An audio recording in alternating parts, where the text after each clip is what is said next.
Hello, and welcome back to another episode of the Adventures in Versity podcast. This is a very special episode, my partnership with the Results of Kindness ROK podcast. And for those listeners who have been listening for a while, you might recognize my guest here. She honored us with her presence in episode 38, part 1 and part 2. Meral, hello, welcome back. Hi, Breanne. Thank you. Yes, I love the way you do your introductions. It's so powerful. It's so lovely to I be back. thank you. It's a mix of coffee and Sagittarius energy and, just happiness that you're here. What could be better? I'm honestly so happy. I think that our partnership is incredible, and the topic that we've chosen today is a niche, and it's a niche we know well, we're fluent in, and I think it's more important than ever before. Yes. Yes, and that topic is the rise of narcissism in the workplace, Hmm. right? And I Yeah. think for my podcast listeners, I talk a lot about narcissism, and I Mm. haven't specifically delved into it in the niche area of the workplace, which is actually so much of our lives, right? Mm. And as we've talked about, Meryl, corporations, small, medium, especially large companies, right, have so much influence on the world, Mm. right? So narcissism in the workplace is on the rise. That's not a great sign, right? As far as like the culture that spreads. But the good news is there's ways we can combat it and recognize it, right? And so I'm going to let you kind of take it away, but it's so important not just because people work, 5 days a week or however many days a week, but the corporations have so much influence in the world, right? And that's going to affect all of our lives. Really. And I think we talk about the rise of narcissism in the workplace. I always wonder, Brie, are we just getting better at recording things, or are things getting worse? And I believe it's probably both, because in many ways, narcissists have always been, power hungry and always loved status. So they've always somehow found their way up in the ranks. We talk a lot Yes. about, for example, the legal industry that I was a part of, filled with narcissists, the media industry, the creative industry, even in these softer industries, they play a massive role. But I think that there's something about the social fabric, the way that the world is changing on an individual and social level, and the rise in, for example, peacocking, which we will talk about, which is in this ever competitive job market. I mean, we talk so much about people who can't afford to quiet quit anymore, can't afford to, look for other jobs because it's so hard to get a new one. So people are looking for alternative ways of getting attention. And so even Mhm. in social media, what do you do to gain attention? Well, you act as loudly and uh, as openly and as creatively as possible to gain that attention. So I think that it's a change in the social fabric, which is feeding narcissism at work, but also the financial conditions that we're finding ourselves in very Mm. recently. And really, the focus of this episode is to talk about that rise, talk a little bit. I mean, we've touched on it a little bit as to why there's a rise in narcissism, but how to spot a narcissist at work. And you and I, we read so much about narcissism. I'm sure there'll be statistical insights, but from a Yes. lived experience, but most importantly, and this is the big thing, is that as an organizational consultant, someone who works with companies, um, we find that people are not aware of the actual impact that narcissists have in the workplace, and just how they are cancerous to organizational longevity and retention and profitability. So Mm. why we should not be hiring narcissists, why we should be so aware of them, and why we should not be giving them the spotlight that they are vying for so very much. So Mm. that's, I think, what our viewers can expect from this podcast Mm, episode. that is a fantastic intro. And I'm thinking of the people listening. And if you're listening and you are a hiring manager, right? What Mm, what do you look for in the interview? You've got so many people interviewing, right? And it's a great, like you want to find that right person for whatever you're looking for. What are sort of the red flags to look for as a hiring manager? Um, and I think too, if people are new, we've got some sort of like the narcissism experts. If you've lived through narcissism, you become an expert and then you voraciously read because you want to understand. If you have no idea, but you've been hearing this word narcissism, what exactly is narcissism? And then kind of talking about it in the context of the workplace. And then even if you're someone who's like, yeah, I can handle a narcissist, like it's not that big of a deal, like I'm tough, your the revenue and the value and the attrition in your company is going to suffer even if you can handle that narcissist because other people in your company can't, beautifully right? said. Absolutely. Some Absolutely. people are just like not targets. They've got their armor. They're like, yeah, that doesn't bother me. I'm going to get my work done. And then the rest of your team Yeah. is like, well, it's bothering me, Because I right? think sometimes, I mean, you put it so beautifully, Brie. You put it so well, and I think sometimes this is something again that a narcissistic, abuse survivors really struggle with because the narcissist doesn't, target everyone and anyone. In No. the social world, in the private sphere, in the company, they have people that they just like and that they spare. Many they do not. So if you think you can handle it, you probably haven't felt the full wrath of the experience. If you They're can not say interested in that you. you haven't experienced it. But I think absolutely let's talk about what narcissism is because it's a buzzword and every buzzword is dangerous. Yes. So, Yes. Brie, I would say everyone has their experience of narcissism, but these people are carbon copies. There's not much originality in their character traits.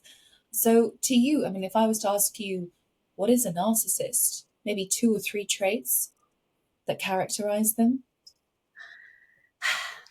I'm gonna say I'm gonna say I love that you said give me like three. I'm gonna say the first three words that come to my mind after my lived experience reading about it, and then my episode 29 with Professor Vaknin, Yeah, who is a diagnosed narcissist and a professor of. So that's so many things. yeah, The first thing that came to my mind was chameleon, not in a good way. yeah. Chameleon, vacant, Mm, mm. performative, I love the and that's definition And because if I could drop this mic, I'd drop it.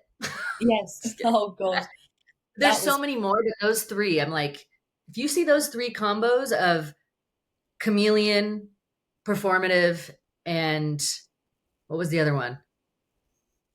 Whatever I said, they're just something's off. You're mm, kind of like something's off, but it's they're different. yeah, What do you think? chameleon. What is a narcissist to you, or Uh, based on what you know and all of your research, all of your life experience, psychology? How would you describe a narcissist?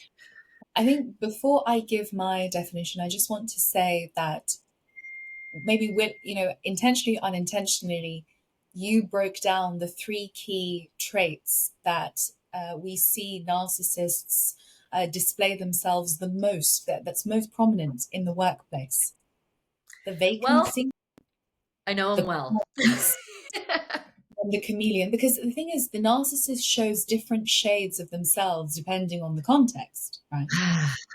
Yes. So in private relationships, romantic relationships, they are chameleons, but I think that they perhaps show higher levels of intensity, emotional intensity, especially at the beginning. Whereas in workplaces, that intensity becomes something else. It becomes a little bit more hollow because it's not in the same dynamic. But I would say that for me, I would say how I recognize a narcissist is zero emotional intelligence, and I mean zero. Number two, a grandiose sense of self, so much so that they cannot see anyone but themselves. And number three, parasitic, Mm. leech-like, and that can manifest itself in a lack of real character or a lack of true personality, where it's almost puppeting and Mhm. emulating, empathy, emulating or performing Yes. kindness.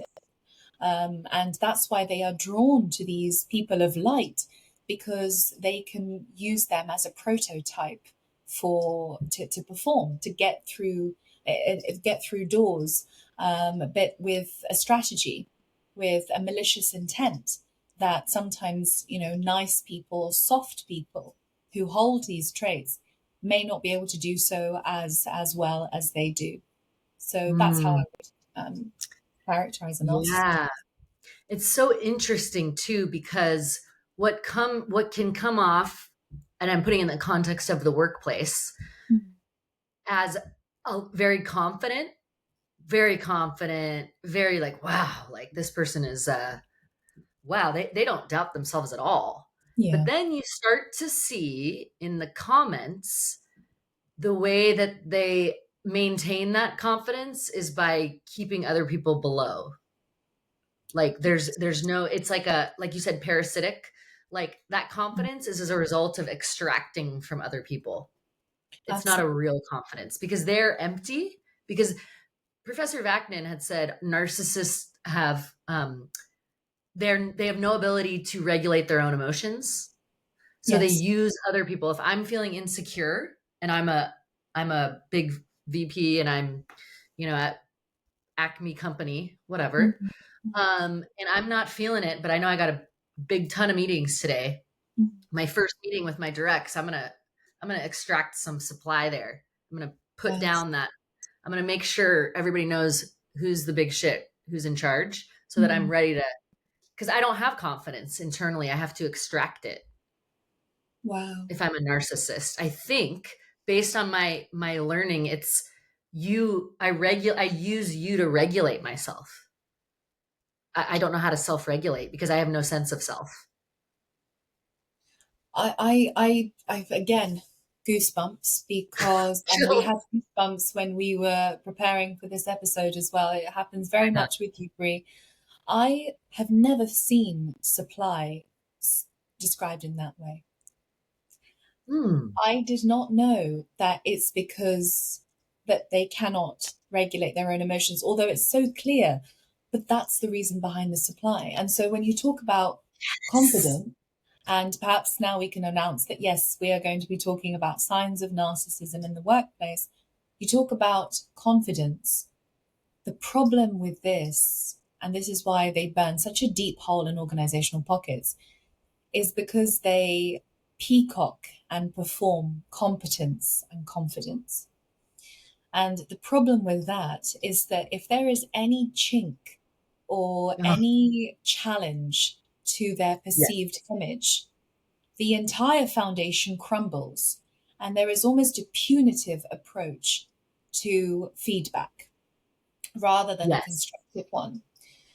And when people perform confidence and competence, when it comes to doing the actual work, it becomes a disaster for companies that are actually relying on employees or Mm. executive C suites to make an impact. But when there isn't actually true substance behind that, it becomes very, very dangerous. Ooh, so it's not only do they make the person feel like shit in the meeting when they have to go actually get it done, there's a lower level of competence sometimes. So you're like, not only did you spread some negativity, now you can't even deliver. Maybe the competence might not be there because it's peacocking, it's performative, right? But then the people you're putting down are pulling all the weight, right? Well, let's ask why. And I think it comes from the early development stages. We always talk, and I always say this as well, Brie, in my thought leadership, my philosophy, and I say We think that organizations are this immaterial hologram concept. They're just a body of people with development history, with a set of DNA, with ancestral and genetic makeup that's Mm, unique to them, with experiences and different parenting experiences. They're people. Organizations are people. So there are people who may challenge us and say, well, narcissists are intelligent. Narcissists are intelligent in ways that are destructive, not constructive. And that is because they seek their ends in ways that are manipulative. They seek shortcuts. They seek ways to undermine people. They utilize their energy to destroy others. They don't utilize their energy to create impact that is original, that is, contributory, that is constructive. And if we ask ourselves why do they mask competence? Because from the development stage, they've had parents who have either swung from undermining them to coddling them. So they cannot tolerate the idea, or they cannot even entertain mm, the possibility that they need to learn, grow, and they have flaws and they make mistakes like the average person.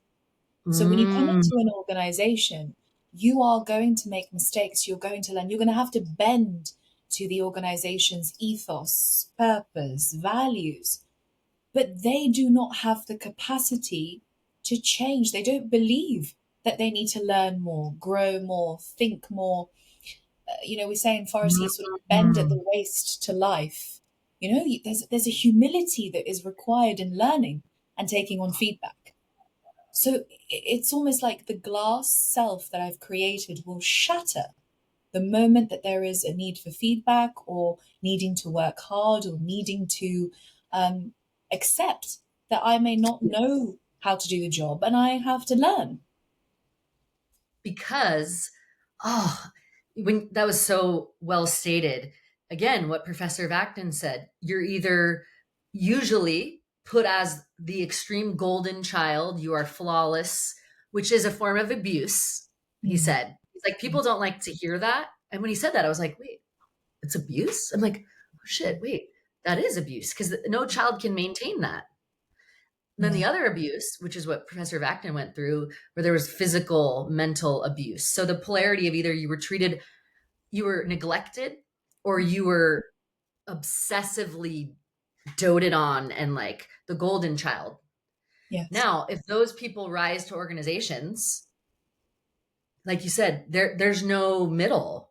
You either are worthless and I need to show you I am not, or I'm the best and how dare you challenge me? Mm. Because they actually at age 3 to 4, the development stops. There's a retreat internally because the reality of how they're raised is too difficult. So they create a false self.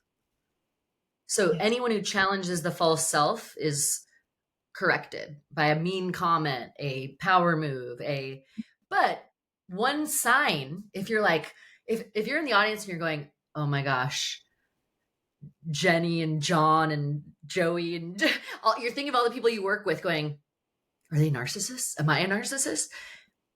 Here's the one thing I've read about. Typically, narcissists have highly inflexible personality types.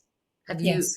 Very inflexible. It's Yes. either black and white, right? But, I mean, and you answered it yourself, and the reason why is because there was a pendulum with no middle ground. There's no middle. Hmm. It's either I am perfect or I cannot tolerate otherwise.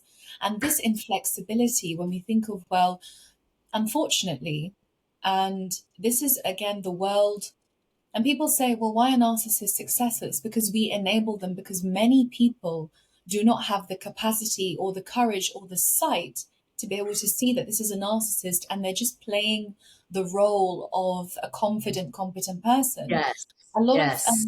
unfortunately, a lot of narcissists do end up in positions of leadership. So when Yeah. someone comes in, and it's usually the high performing employee or the neurodivergent person who is very, able to spot patterns and organizational pitfalls and presents this plate of suggestions, their inflexibility, their rigidity means that it will almost be shut down. And that's why we Yes. have so much progress that is stalled, or these companies that cannot meet the demands of the ever-changing environment, because the leaders cannot tolerate Mm, those, cannot hold the fact, not all the time, but we're talking yeah. about narcissists here. They cannot tolerate that this strategy, this brand, this body that they have created of a company has space or is required to grow. Because it's a direct threat to they oh my gosh, I'm realizing so much too in the way you're saying things that like it yeah, people go like, why are they successful? Because a lot of them manipulate, or the people that they're they're highly intelligent, right? They know a lot, they could know a ton about business. I knew a narcissist business school, worked for Workday, employee, top 300 employees, got a big stock payout, like, and Workday's a great company. But this person, I can't imagine the destruction she caused there, because she caused destruction personally for me. Um, but she got her she got her money, but I'm sure she used a little bit of manipulation to get there. And it's like things you can look for, right? Like the passive aggressive comments, right? The personal sort of I don't know, it's an energy. When you meet someone who's narcissistic in the workplace, it's a very interesting dynamic, because socially, let's say you meet someone socially where you're like, wow, huge narcissist, like very performative, putting people down, very in your face if they're grandiose. At work, I mean, socially, you'll be like, yeah, I'm not going to that party, or I'm not hanging out with so and so. You can't do that at work, Yes, right? I mean, if you're lucky enough, you can quit your job and go find another one. More power to you. But yes. that's just not the reality. You got bills to pay, family to feed yourself. So I know we're going all over, but we talked about um, what is a narcissist, right? In the workplace, they're kind of inflexible, grandiose. Are there times when, based on your organizational psychology background, where can a narcissist in the workplace, are they always grandiose, or can they be covert, like more understated in the workplace? Or is it usually kind of that big personality? Well, I think to sort of bring the section, to bring it home as to what the Yeah. signs of a narcissist, I said the inability to receive or act upon feedback, inflexible personalities, as we mentioned. Number two, it's Yep. the excessive peacocking and very little actual contribution. So even the intelligent ones would rather have other people do the work for them. And as long as they get their label, they get their name on it, great. There is an emotional laziness that's there, even with the very highly intelligent ones.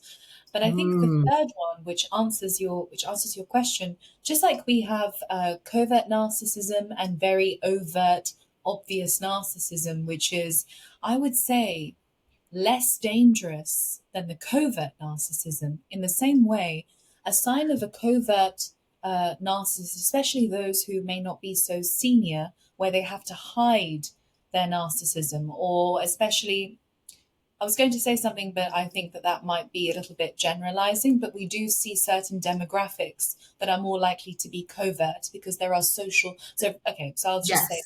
Got it. female narcissists are less, they're not going to go far enough socially and in the organizational culture if they're overt. They will be Right. able to do more as a covert As oh, narcissist. that's covert. Yeah. Got it. Uh, Got it. so so narcissistic individuals who are, for example, managers, they will not do anything that is too performative or obvious, but you'll see the biggest sign that people around them start to quit. So they'll come into an organization and suddenly the turnover rates will shoot through the roof. And a lot of the time, because they're so nimble and light, they've got, light feet, and they have their growing, fan base of enablers and people who become enamored by their charm and, other things, that you see two types of people. This is what the data shows: two types of people who leave because they cannot tolerate being around such people: the neurodivergent employees and the high IQ or high performing employees, because they Mm. are the ones who contribute sincerely to organizations and also have the least capacity to deal with To, office politics and toxic mm. personalities at work. They do not have the capacity because their tolerance for performance is so low, and their emotional because there's a sincerity to high performing people. They are there to make a contribution. They're not there to perform. They're not there to pretend. They're not there for anything other than the work. They're there for the work. They're Yeah. not there for other things.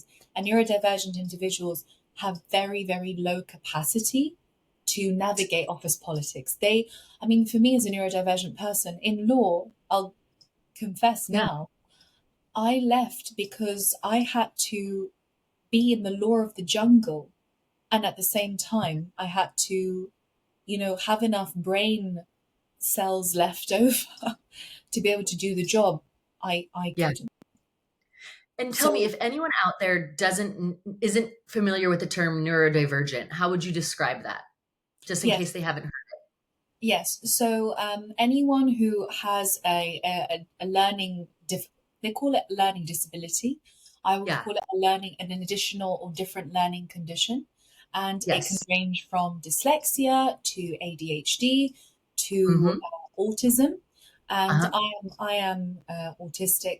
And Uh-huh. a lot of the time, neurodivergent individuals, they struggle in sort of narcissistic uh, industries because they cannot navigate office politics. They cannot Yeah. navigate the culture, the underlying culture, where there's like these unspoken rules for what will win you the favor of managers and bosses. Yeah. And number three, because of the destructive, energetic element that narcissists bring in, and the fact that they make you feel like you're always walking on a minefield, that at any moment something could happen Yes. that would create triangulation between you and others, they do not have the emotional bandwidth to stay in such organizations. And I think, come to think of it, when we say toxic workplaces or toxic industries, we're basically saying this is where narcissists roam free. I think that's really, if we took, Their what is a playground. toxic workplace? It's It, literally it's everything that That's narcissists the are home definition. to. Yeah. You can't if you have a toxic workplace. If you have a toxic workplace, it's just a question of how many narcissists are there. That you can't have if there's no toxic yeah, that's exactly what it's because like you said, it's not this or an organization is not this like the tables and the chairs and the paperwork. It's the people. It's Yeah. literally organizational psychology is like imagine taking again, you're the expert in organizational psychology, but imagine taking putting a if you had a therapist, I don't know why this just came to me right now. If you had a therapist and you had a 50-person company and you put a Yeah. therapist on a chair and then everybody had their own little couch and they do a therapy session together. Then they walk out and they go do work together. They're they I don't know, it's a bunch of people who have a bunch of emotions and wounds and trauma and fake confidence, real confidence cuz and then you put them all together and like there's going to be some issues, right? Yes. Yes. Naturally. But and then if three of those are narcissists, good, it's Lord of the Flies. And if we talk about my area of interest, which is kindness, Yeah. you can have as many DEI initiatives, we can have as many well-being days as you possibly can.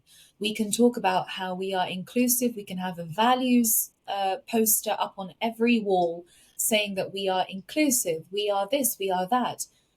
But Yeah. kindness, what really is it, what endures, or what really makes the difference between taking these abstract initiatives and Yeah. ensuring that there is change Sorry. matter, is the moral character of these people. You could Yes. talk about it, you could create all of these safeguards, but at the end of the day, we're dealing with personalities and at work, and these personalities drive us towards success or towards destruction. I had a call with someone recently, and they said that they worked at Microsoft, and the CEO at the time was a very toxic masculine leader Yeah. many years ago. And that personality had an energetic impact on the organizational culture, just like the head of the family, whoever that is going to bind and impact and influence the air of the household, the air of the house. The moment that you walk in, if Can feel it. parents are always in a bad mood or narcissistic or authoritative and altogether cruel, you feel it in the air. And then when they worked in a different place and they worked for a woman, a female CEO with high levels of emotional intelligence, he said it was like the difference between the earth and between night and day. It was the difference between night and day.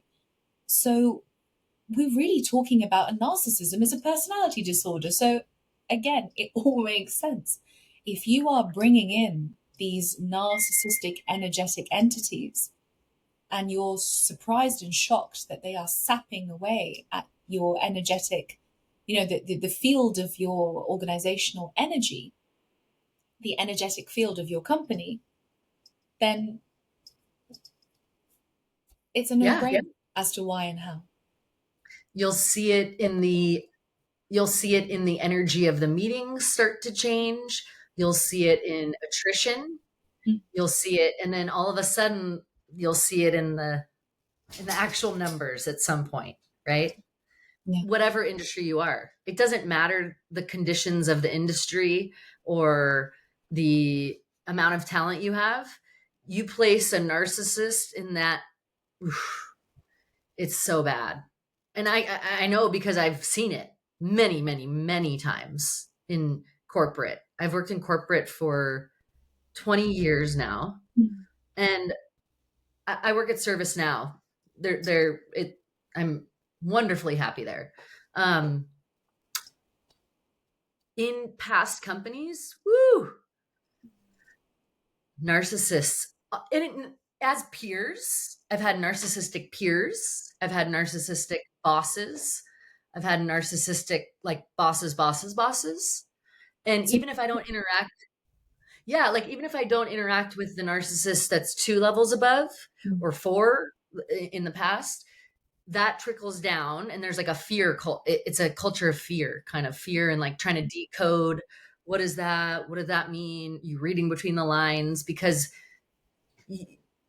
there's no there's just a consistent feeling, like you said, it's like a minefield. Mm. And whereas when you're on a team that's not led by a narcissist, you're not afraid to make a mistake. Yeah. Which then, if you have a narcissistic leader, they're going to breed a culture of fear, and which Mm. actually is going to lower innovation. Mm. So it's, even if you don't really care, you do want your company to innovate, right? So you got Absolutely. to sniff out the narcissists, and I'm telling you, it's so Well, bad. you've given so much, so like you've touched on two sections, and I Yeah. want to do justice to both of them Yeah. before we go into that. And I'd love, because I think Brie, 20 years, that in itself gives you the Yeah. expert people, because what is an expert? It's someone with lived experience and has taken that lived experience and turned it Yes. into what can be taken from an objective perspective, and Oh vice yeah. versa as well. But I just want to say before we go on, and I know that I probably had a bit more of a chance to talk about the signs of narcissism at work, but Sure. we talked about, the inability to receive feedback, excessive peacocking, high turnover, people, leaving all of a sudden, and people thinking, oh, why is this happening? Any other signs that you think, for people who are listening, any other signs in your experience of narcissism at work that may be readily obvious, non-obvious? Yeah. I'm literally thinking all the narcissists are flashing.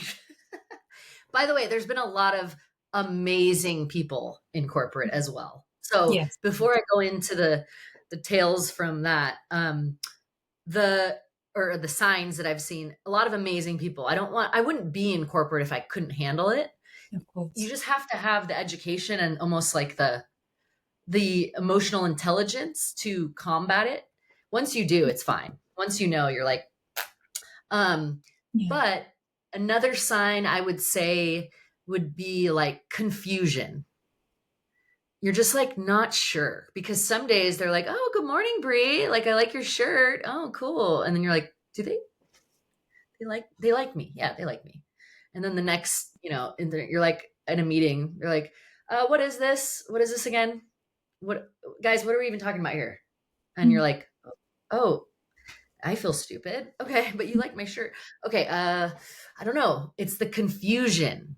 It's a huge sign of manipulation. They like to cause that because they can control and keep you.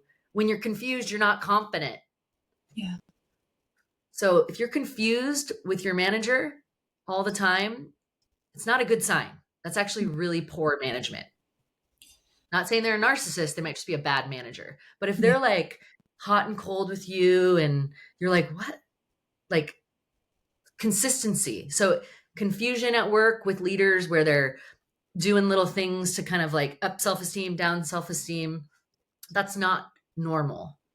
Um, and I think it's just like if you feel when you're with them that the empathy is not real, because it's feigned empathy.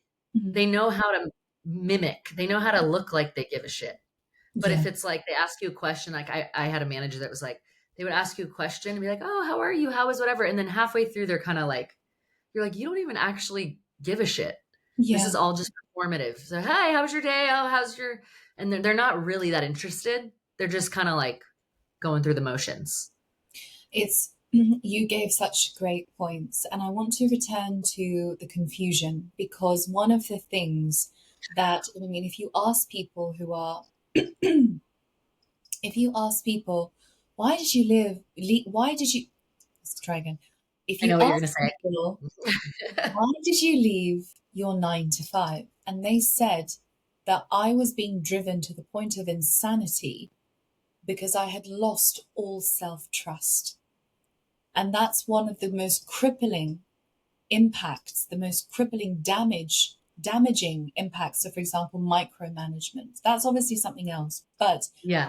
when you undermine a person's personhood, when you make a person feel like all of their integrity, their experience, their credentials don't mean much, and they never know if they're on the right track, the fear, the paranoia, and then the lack of productivity and Yep. the lack of motivation and engagement is lethal for someone's career and for someone's progression and for their position in a company. And it's one of the Hmm. most painful things to be in. We don't talk about it. And I'm so thankful that you did because confusion can undermine the most senior person into a state of paranoia, low self esteem, and then ultimately withdrawal. So when we sit down and we say, well, hey, why are you not performing? Hey, why are you not delivering the way that we expect you to? If you are consistently putting someone in a position of confusion or paranoia or just feeling like nothing is ever quite enough, another sign of narcissistic bosses, that no matter what you do, it doesn't go anywhere. And at the same time, you're sacrificing. I talk about it, so much, Breanne, and you do as well. We sacrifice a lot to work. We do and Yeah. deliver so much. If it's sleep, if it's time, if it's family, if it's health, if it's everything. Yeah. Work is a sacrifice. And then on top of that, if you're being made to feel like nothing you ever do, the seeds in which you plant every day with your sweat and blood and tears amount to nothing, I've seen some incredible, shiny-eyed lawyers and finance people leave the industry because they've said no matter what we did, it was never enough. But then tiny mistakes was Armageddon. It was the last straw. How can you put someone in such a position of constant fear and call that performance management or maintaining productivity? Mm, that it's so true. Yeah. And I just want to make a point too. Professor Vaknin had said half of all narcissists are women.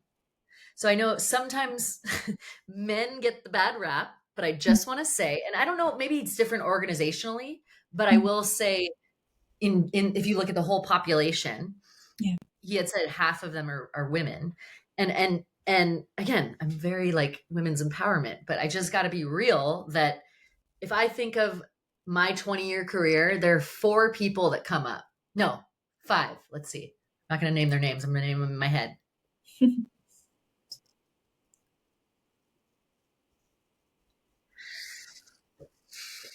Well, in my personal experience, 4 out of my 5 are women, but that's okay. It doesn't mean one of them was a male and it was very traumatic, and we can go into that. But I'm just saying, don't just assume it's a big guy in a suit.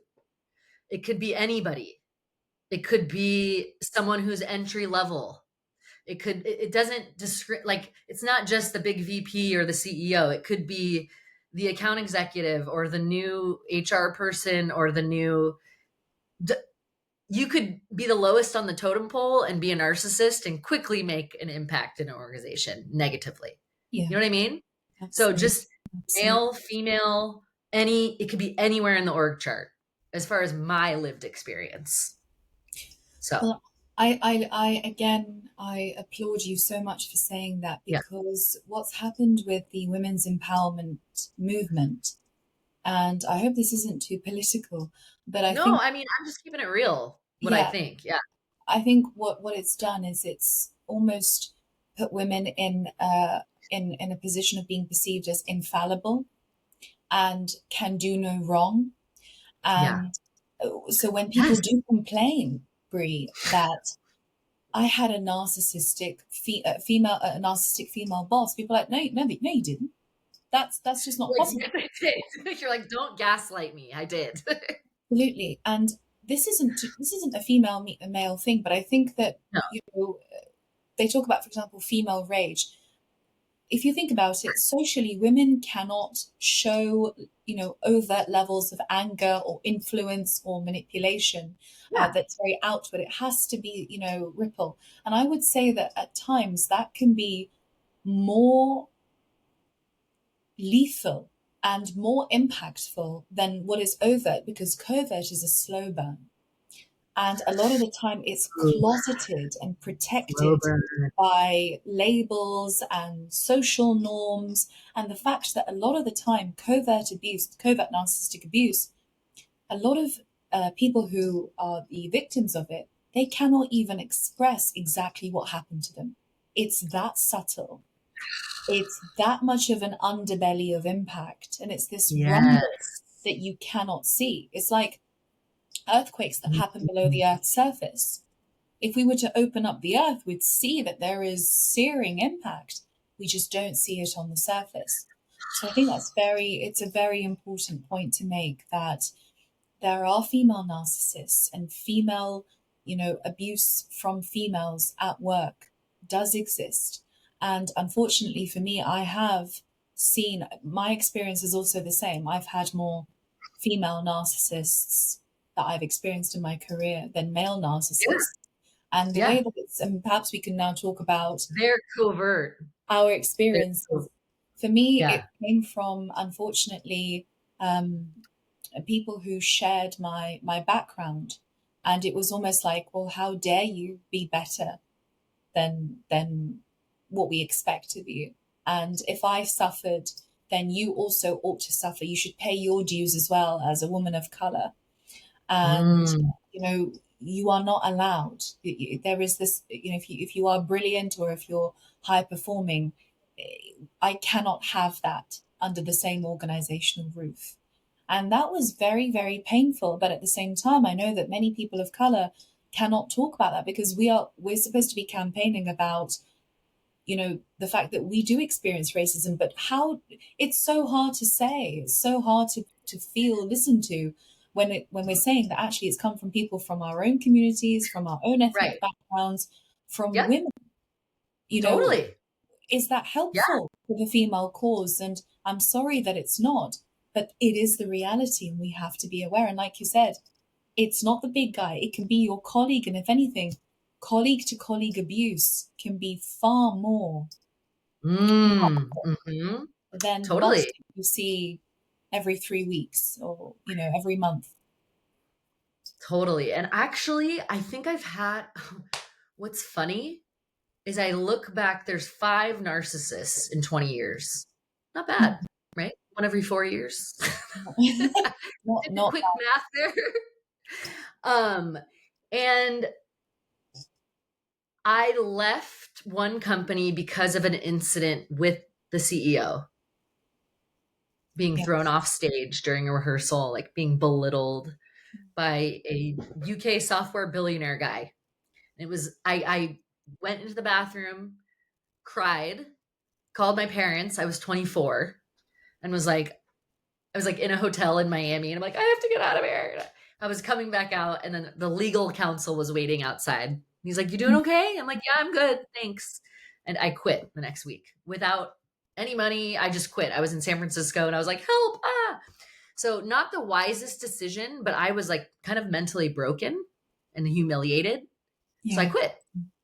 And then I borrowed money. I borrowed 2 grand from my brother and then Mm. I paid him off. I had a little post-it note where I paid him back because I was like, I'm not going to work. You don't understand. Like, I'm not going.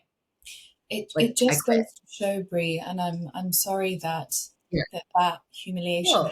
happened, and unfortunately it Yeah. happens. It's okay. It's Yeah. a part of their personality, and not to say, well, this is what's expected of them, but there is a pattern of humiliation and undermining, and it just goes to show, Brie, that I actually was, when I was thinking about how this episode was going to go, I was hoping that I would make this point, and the time Yeah. is right, and it's that this is not a buzzword. This is not just stories that we share and we think, thank God. Narcissists leave residue and impact at the soul level, at, Yes. I'll never forget it. at individual level. There is something about their actions that goes far more than skin deep. You can have a well-meaning colleague still put you Sure. down and it will affect you. But Right. narcissists, there's something about the way that they are. It's like it sticks. It goes somewhere deep and it stays. And that is Yes. why, the impact that had, that's a very, very painful event. And Yeah. perhaps if you have others that you can share of other Yeah. experiences where they were more prolonged, it goes to show Sure.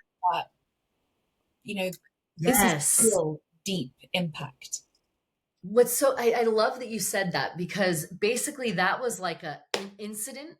Like, and trust me, this was 20 years ago and I'm still a hot-headed person. Okay. But back then I was even more hot-headed. I was like, oh no. Like I was 24. I was like, get me out of here. Now I might think about it and then I could handle that now. Yeah. But we were essentially on the stage and I was the last minute switching in to present this proposal presentation at sales kickoff. 24 years old. I had never done it. And I get up there and I kind of started fumbling my words in a rehearsal. And he got frustrated. He's like, just what are we doing? Get off the stage in front of everybody. And I was like, ugh. Mm. So that was an isolated thing that I ended up being like, peace. Mm. The other ones with the 4 females, slow burn, right? It was not as overt. That was overt. Holy shit. That's why legal counsel was standing outside the bathroom. Mm. I mean, I'm like, I know why you're here. Don't worry. I'm not going to do anything. I just want to go home.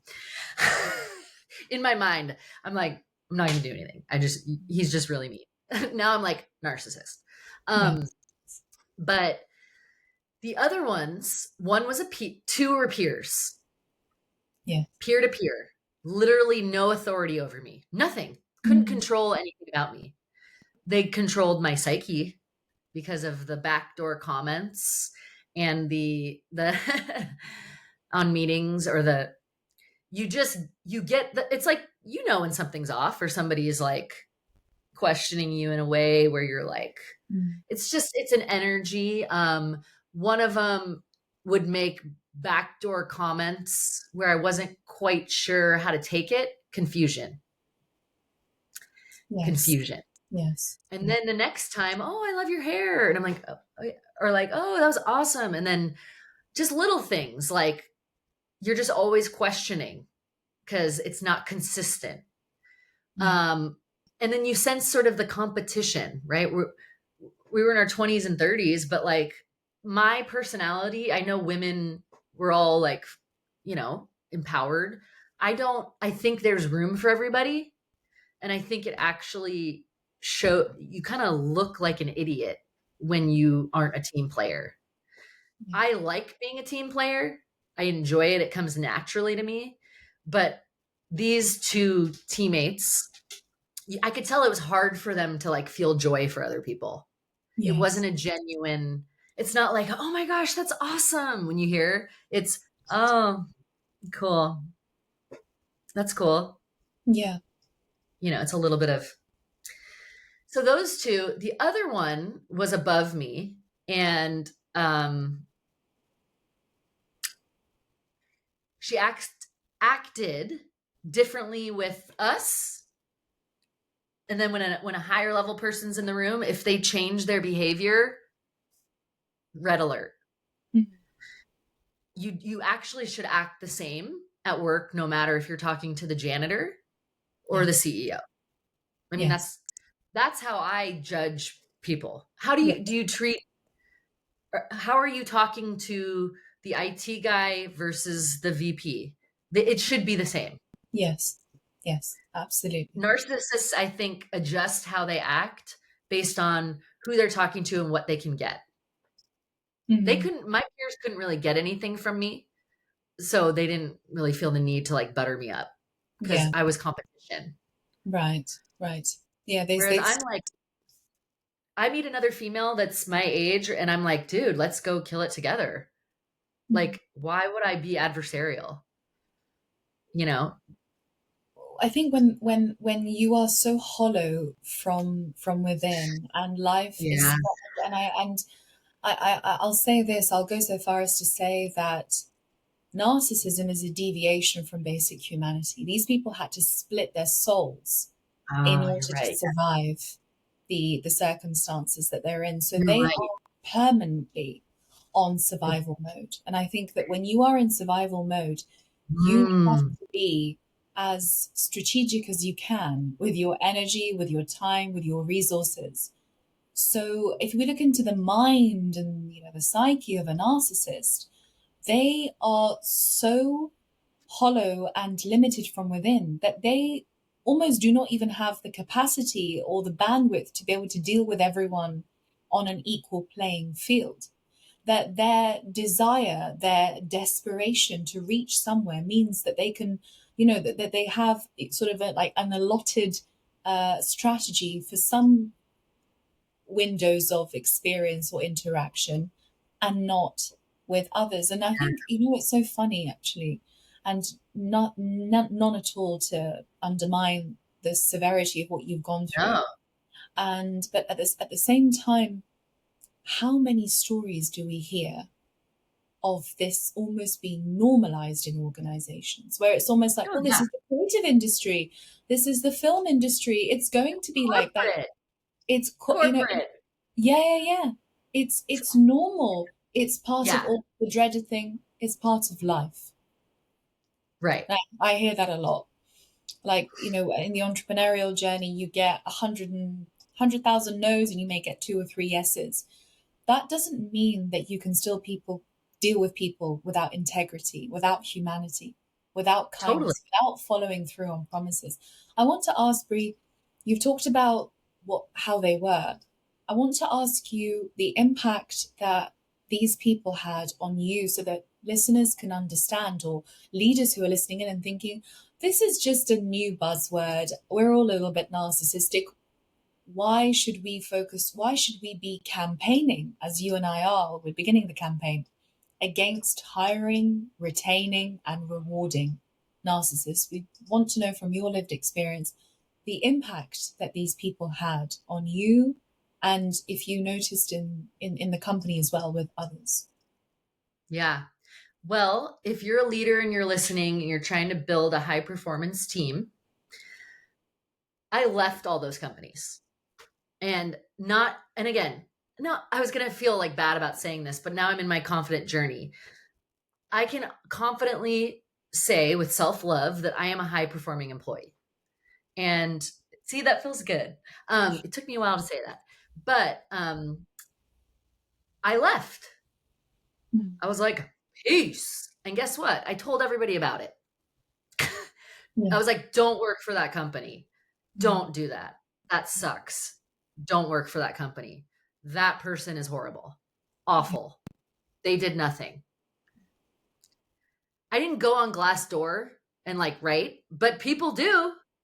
Yes. Glassdoor, LinkedIn. I didn't, but I could have. I could have, you know. Um, although I don't think, maybe 15 years ago, I don't think there was Glassdoor. So I left. It also, if you care about people in general, and you're not a narcissist, but if you're thinking, oh man, we got some narcissists in our company. I was in my mid-20s and it caused me severe mental stress. It really did. And caused me a lot of, just made me feel really bad about myself. Um and it's been, those people, I had to recover from them. I can name them in my mind, like those 5 people, boom, boom, boom, boom, boom. Those are the 5 that pop up in the little lineup where I'm like, till the day I die, I'll remember what those people said and did to me, and how I never want to treat people like that.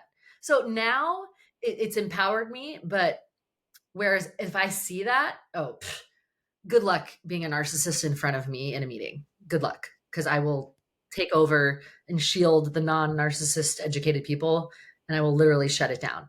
So I get fired up saying that. But 20 years ago, I was like, Mom, I need to quit. I'm dumb. Yes. So you need people who are educated. And if you're educated and you see it, you have a responsibility to stand up in a meeting and stand up for your colleagues, period. Yeah. And If you're not being targeted and someone else is, you better stand up, you know? But how do you do that without getting in trouble to someone higher, right? That's why you need the education. What do you say? How do you handle it? What do you not say? Right? yeah. Anyway, I went on a soapbox there. No, I love that. And I think that, to reflect on the narcissistic experiences that I have had, and also the Yeah. impact. You started it off fantastically, and you talked about mental distress, and you also talked about high performing employees. Now, because these narcissists are good at peacocking, they are good at performance, they are good at taking from the company more than they give. As I mentioned previously, high performing neurodivergent individuals, people who contribute the very most to companies, are the first to leave when they experience narcissistic abuse, because they just cannot tolerate it. I think the more emotionally sensitive and emotionally intelligent you are, the more of a visceral response you have Oh, to narcissism.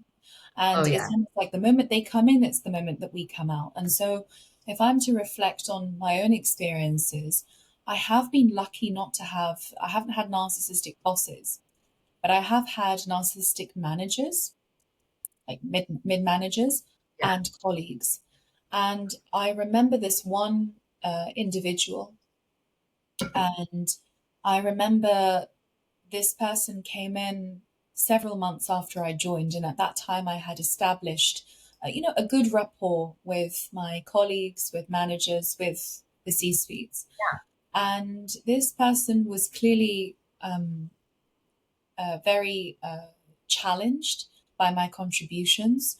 That even though I was so quite new to the company, as a legal intern, I was doing well because I was able to pick things up quickly.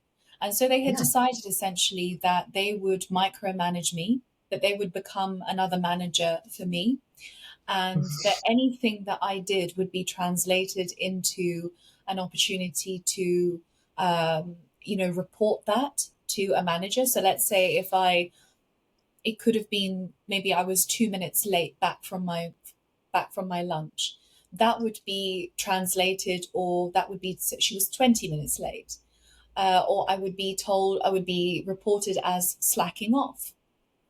I don't remember having done that in any of my roles, especially when I was so intent on being a lawyer and I gave everything to that corporation as a legal Yeah. intern. And over time, and this is what really breaks my heart, is that you can demonstrate yourself as a sincere, hardworking, honest employee, but under the right manipulative hands, within 6 months, I saw my entire team turn against me because of just how brilliantly she had orchestrated this Triangulation. triangulation. I was arrogant if I was contributing. Yep. I was selfish if clients preferred me, to speak to or to lead their negotiations. I was slacking off. I was doing all of these things that were non existent. But the way that she had portrayed herself as this very charismatic, trustworthy, perhaps more social person, I think being neurodivergent, our capacities for Ah, fulfilling all parts of the role is difficult. We have a social battery that dies quickly. So I wasn't there so much in the social events. And that's what she capitalized on. So she wasn't so mhm. much she wasn't performing, very highly, but she was there in arenas of influence. And Yes. it was one of the most traumatizing and painful experiences because as much as, she was the way that she was, but it was fascinating that those people saw beyond everything that I had demonstrated.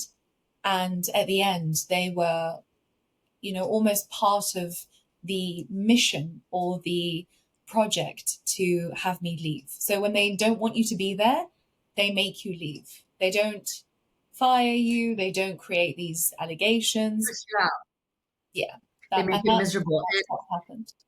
I'm so sorry that that happened. And those people that went with her were probably didn't want to be targeted. Those are the flying monkeys. Yeah, They just don't. They don't. They're like, oh, I don't want to deal with that. I'll just like, you know.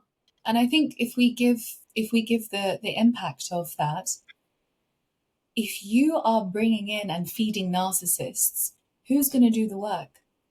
Who's going to maintain the client relations? Who's going to spearhead your creativity and innovation if you are driving away? And this is to leaders, to CEOs, to managers, to even to colleagues. We, if we retain, reward, uh, and we celebrate narcissistic employees and we prioritize them over non-narcissistic employees, you're going to lose the best of your people. You're going to burn a deep pocket in profitability because all of these losses are going to come out from nowhere. If it's productivity, if it's retention, if it's client relations, if it's the fact that your products are not being able to maintain their competitive edge, it's because you're sucking the life force out of the people that are keeping the organization afloat, because Yeah. narcissists have no loyalty to anyone but themselves. They are not original thinkers. They are not people of depth and substance. And you need people like that to keep industries afloat. Yes. And I think that, and then And afterwards, one of my colleagues said, you know, no one's really doing much work around here anymore. because after you left, other people left. And if you think about it, if you are prioritizing the people who go to all the social events but cause the most distraction and do the least amount of work, what kind of an environment are you creating? Is it just one where everyone's charming but no one does the work? Everyone's destructive but no one's productive? Is this the future of your company? We talk so much about the financial environment or AI or the fact that we can't retain Gen Z.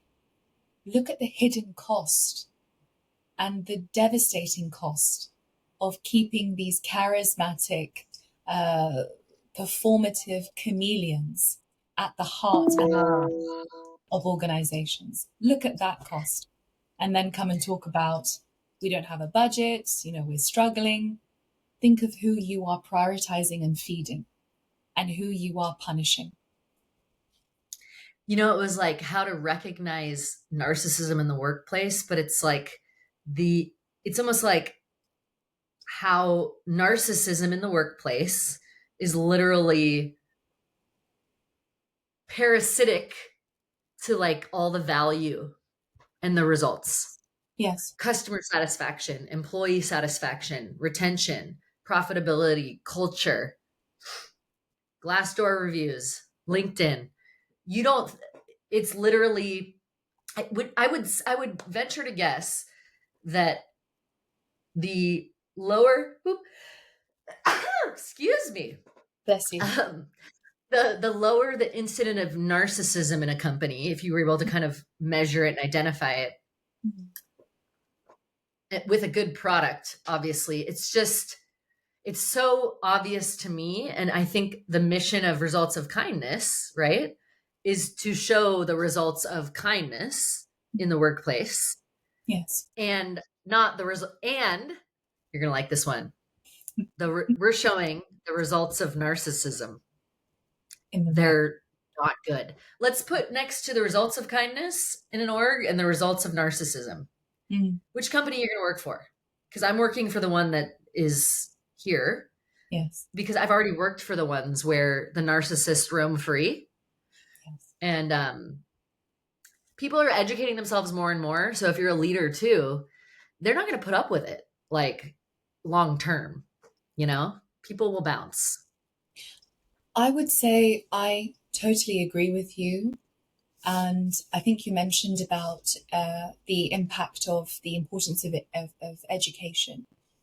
And I would say that until we can accept wholeheartedly, without ifs, without buts, without, oh, but they're good at this, or oh, they do this, or oh, they do that, if we can accept that narcissism is the cancer, and I call them the cancer of organizational longevity and health, as well as the Mm. cancer of societies and the parasitic shadow of death for individual lives, we will not be able to have that philosophy come into full fruition.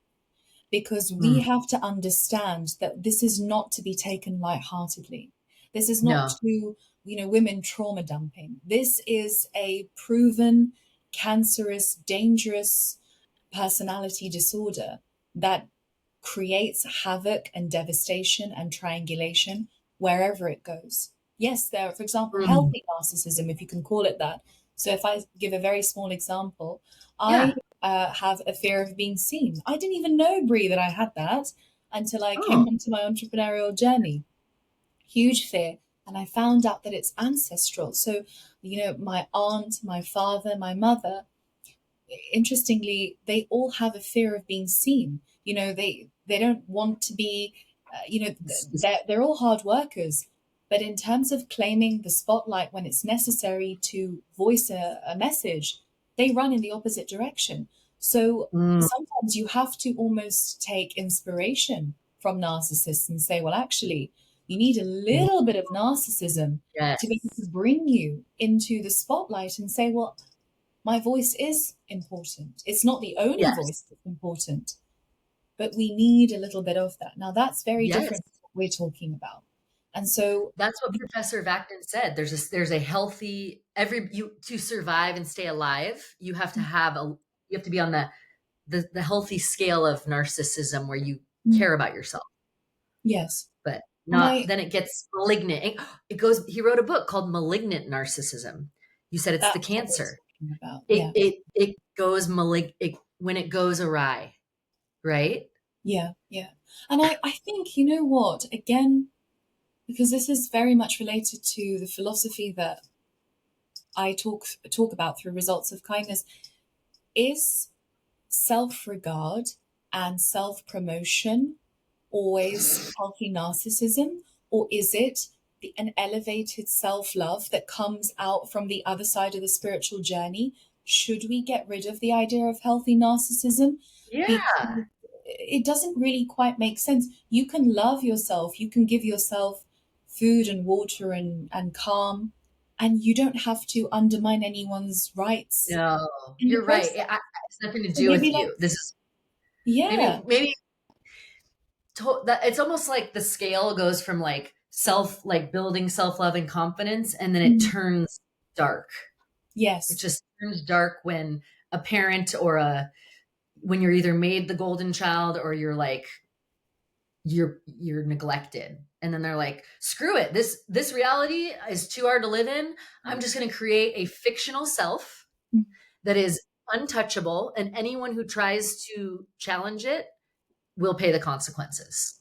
And remember something as well, that Bree, there's a reason that you and I encounter narcissists so, because we may have, I mean, actually, I'll just speak for myself, but I was definitely the golden child, and I was also definitely the one who was not allowed to make mistakes. And I Yeah. feel like narcissists and empaths, they meet each other and they are attracted to each other energetically because we both came from the same households. We chose to take a different crossroad. And I think that that is what is important, is that perhaps it's better for the cause, for organizational strength, for health, for social mobility, and for individual health, that we remove healthy narcissism altogether, and we say the path of humanity, the path of true self-love that is not etched on ego, and the Mm, because I think yes. that that serves the purpose better, because I come from a culture where the golden child phenomena is part of common parental practice. It's Mm, mm, it's easy, for example, when a child does something wrong, we, not all of us, but perhaps the generations before, we're very, very quick to undermine them, to yeah. really, get at them for making a mistake. But then when they conform, we treat them the very best that a child can be treated. So, but not Mm, everyone becomes a narcissist. And so there is an important distinction to make here. And I think that, as I said, yes. to wind it down, is the moment that we accept that narcissism, that is the dark narcissism, and I think there's only one real form of narcissism, if we accept Yeah. that in all shades and all forms, it is a devastating, destructive force, perhaps then we will create organizations and societies and households that take it so seriously that they do not entertain, feed, or celebrate narcissism. And I think that that's when we'll see organizational results. Until that mindset and that education is not established, you and I, the moment that we encounter a narcissist, we are not going to say, let's give them the very best chance, because we already know, unfortunately, that There's no chance. there is no They'll never chance. change. They will never change. But others who may not be so well versed in the lived experience, they may think, no, let's give them a chance. No, they might be, helpful, or we might learn something from them, but we can prevent the emotional murder that they commit in their midst. And it is that serious. It Until we is. don't It have that, is. we're going to keep entertaining them. We're going to keep feeding them. We're going to keep recruiting. We're going to keep rewarding them. That's why our work is just incredibly important, Brie. And this collaboration, I think, is going to I I huge. can't. And whenever we talk, it feels like we need to talk for hours and hours, and that's why I think this series that we're starting This Yeah. collaboration is between the ROK podcast, Adventures in Adversity podcast. This is, the second time we've got together, and I think the second of many where we dive into the joint missions of our organizations, right? Results of kindness, really helping organizations thrive with emotional intelligence and kindness. And then Adventures in Adversity, which was actually, for your listeners who might not know, founded out of a narcissistic abuse experience I had in my personal life. So anytime, I'm very passionate about narcissism education and like detection and prevention. Yes. I am. I laugh because it's so important to me that I can't not participate in this like amazing movement that you're starting in organizations. And I think that in many ways, Adventures in Adversity, you said, was born out of a narcissistic abuse 100%. encounter. If people ask me, and I think sometimes or people in business are shy of being vulnerable. Yeah, It's born out of a lifetime of seeing, narcissism thrive and seeing the impact of it and seeing the betrayal and the devastation that comes when a world embraces and almost fetishizes the bad celebrate. and Yeah, yeah. neglects what the good, which was meant as a force of creation and collaboration and nurture, what that has done to our world, and the fact that we are sleeping on this treasure chest that we call kindness and humanity and grace. Mm, And